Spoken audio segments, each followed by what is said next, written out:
శ్రీ గణేశాయ నమః. శ్రీ గురు దత్తాత్రేయ నమః.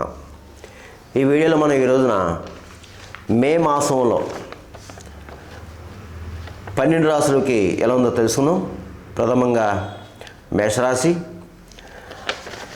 అశ్విని 1, 2, 3, 4 పాదాలు, అలాగే భరణి 1, 2, 3, 4 పాదాలు, కృత్తిక 1వ పాదం మేషరాశిలోకి వస్తాయండి. ఈ రాశిలో ఉన్న స్త్రీలకి పురుషులకి ఈ మే మాసం బాగుంది. గ్రహ అనుకూలత బాగుంది. ఏమీ భయపడాల్సిన పని అయితే లేదు. ఇకపోతే కుటుంబ సఖ్యత బాగుంది. దంపతుల మధ్య ప్రేమ అనురాగాలు ఉంటాయి. అలాగే మీ సంతానం బాగుంటుంది. ఇకపోతే బంధుమిత్రుల యొక్క సహాయ సహకారం మీకు లభిస్తాయి. అలాగే ఆరోగ్య విషయంలో కూడా బాగుంది. అయితే ప్రయాణ విషయంలో మాత్రం జాగ్రత్తగా ఉండండి. ఏదైనా దూర ప్రయాణం చేసేటప్పుడు తగు జాగ్రత్తలు తీసుకోండి. భగవన్నామస్మరణం చేసి బయలుదేరండి. ఇకపోతే ఆర్థికంగా పర్వాలేదు. ఏదో విధంగా సమయానికి ధనం మీకు సమకూరుతుంది. అయితే మీకు శుభమూలక ధనమేమో అవుతుంది. అంటే శుభకార్యాల నిమిత్తం ధనం వెచ్చిస్తారు. అలాగే మీ ఇంటికి కావాల్సిన సామాన్లు కొనుక్కోవటం ఇలా అవుతుంది. తర్వాత వాహనయోగం కనిపిస్తుంది మీకు ఈ మంత్లో. ఈ మే మాసంలో మీకు వాహనయోగం కనిపిస్తుంది. అలా గృహయోగం కూడా కనిపిస్తుంది. తర్వాత దూర ప్రదేశాలకు వెళ్తారు, తీర్థయాత్రలు చేస్తారు. అలాగే వృత్తిపరంగా బాగుంది. ఎవరు ఏ వృత్తిలో ఉన్నా సరే ఆ వృత్తిలో రాణింపు ఉంటుందండి. చక్కగాని మీ స్కిల్ బయటపడుతుంది. ఇతరులు మిమ్మల్ని గుర్తిస్తారు. అలాగే ఇతర దేశం వెళ్ళే వాళ్ళు అంటే వృత్తిరీత్యా అంటే ఉద్యోగరీత్యా లేదా చదువురీత్యా ఇతర దేశం వెళ్ళే వరకు కూడా మంచి అవకాశాలు కనిపిస్తున్నాయి. అలాగే భూగృహ సంబంధ లావాదేవీలు కూడా పూర్తవుతాయి ఈ మాసంలో మీకు. అలాగే మీకు ఈ ప్రభుత్వ సంబంధించిన వ్యవహారాలు కూడా మీకు సెట్ అవుతాయి, అంటే జరుగుతాయి, పనులు ముందుకు సాగుతాయి.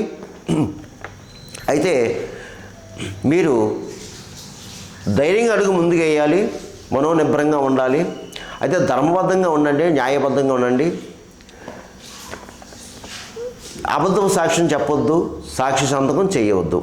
ఎందుకనగా మీకు ఈ ఉగాది నుంచి ఏలినాటి శని స్టార్ట్ అయింది. కాబట్టి మీరు చాలా జాగ్రత్తగా ఉండాలండి. మీ పని మీరు చేసుకుని వెళ్ళిపోండి తప్ప ఇతరుల విషయం జోక్యం కలిగించుకోవద్దు దయచేసి. ఇకపోతే రియల్ ఎస్టేట్ రంగం బాగుంది. స్పెక్యులేషన్ లాభిస్తుంది. ప్రైవేట్ కాంట్రాక్ట్స్ బాగుంది. మోటార్ ఫీల్డ్ వర్క్ బాగుంది. షేర్ మార్కెట్ వర్క్ బాగుంది. ఇకపోతే రాజకీయ నాయకులు కూడా బాగుందండి. ఈ మాసం మీకు చాలా మహోన్నతంగా ఉందని చెప్పుకోవచ్చు. రాజకీయ నాయకులకి ప్రజల్లో మంచి గుర్తింపు తెచ్చుకుంటారు. ప్రజలకు కావాల్సిన వ్యవహారాలన్నీ చక్కబెడతారు. చక్కగాని మీకు సన్మానాలు కూడా జరుగుతాయండి. ఇకపోతే సినిమా టీవీ రంగంలో ఉన్న వరకు కూడా బాగుంది. మంచి అవకాశాలు వస్తాయి, సువర్ణ అవకాశాలు వస్తాయి. దాన్ని సద్వినియోగం చేసుకోండి. ఇకపోతే వివాహం అయ్యి అమ్మాయిలు అబ్బాయిలు కూడా మంచి అనుకూలమైన కాలము, మీరు ప్రయత్నం చేసుకోండి. ఇకపోతే వ్యాపారస్తులు, అన్ని రకాల వ్యాపారస్తులకు బాగుంది. మంచి లాభదాయకంగా ఉంది. అలాగే ప్రభుత్వ పరంగా ప్రైవేట్ పరంగా ఉన్న ఉద్యోగస్తులు కూడా బాగుందండి. మీకు ప్రమోషన్స్తో కూడిన బదిలీలు రావచ్చు. అలాగే పై అధికారులతో మీరు ప్రశంసలు పొందుతారు. అలాగే శాలరీస్ పెరుగుతాయి. స్థల మార్పు అయితే కనిపిస్తుందండి మీకు. అయితే మీకు ఏదైనా సరే ఈ మాసం బాగుంది. కంగారు పర్సన్ పని అయితే లేదండి. ఇది కేవలం ఈ గోచార ఫలితాలు. అయితే ఇందులో నేను చెప్పిన కొంతమంది జరగచ్చు, జరగకపోవచ్చు. జరగాలని రూల్ లేదు, జరగకూడదని రూల్ లేదు. కాబట్టి మీకు ఏమైనా సందేహాలు, ఏమైనా అనుమానాలు ఏమంటే క్రింద నెంబర్ ఉంది, నెంబర్కి కాల్ చేయండి. పోతే ఈ మేషరాశి వారు మే మాసంలో నేను చెప్పిన పరిహారాలు చేసుకుంటే మీకు ఆ మాసం అంతా యోగిస్తుంది. అది ఏమిటి అంటే మీరు ఎక్కువ ఈ మాసం అంతా సుబ్రహ్మణ్య స్వామి ఆరాధన చేసుకోవాలండి. సుబ్రహ్మణ్య స్వామి అభిషేకాలు మంగళవారం రోజున సుబ్రహ్మణ్య స్వామి అభిషేకాలు చేసుకోవటం, అలాగే మంగళవారం రోజు సాయంత్రం ప్రదోష వేళలో సుబ్రహ్మణ్య స్వామికి అష్టోత్తర పూజ చేయించుకోవడం, అలాగే వీలైతే సుబ్రహ్మణ్య స్వామి పుణ్యక్షేత్రాలు దర్శించుకోవడం చేసుకోవాలి.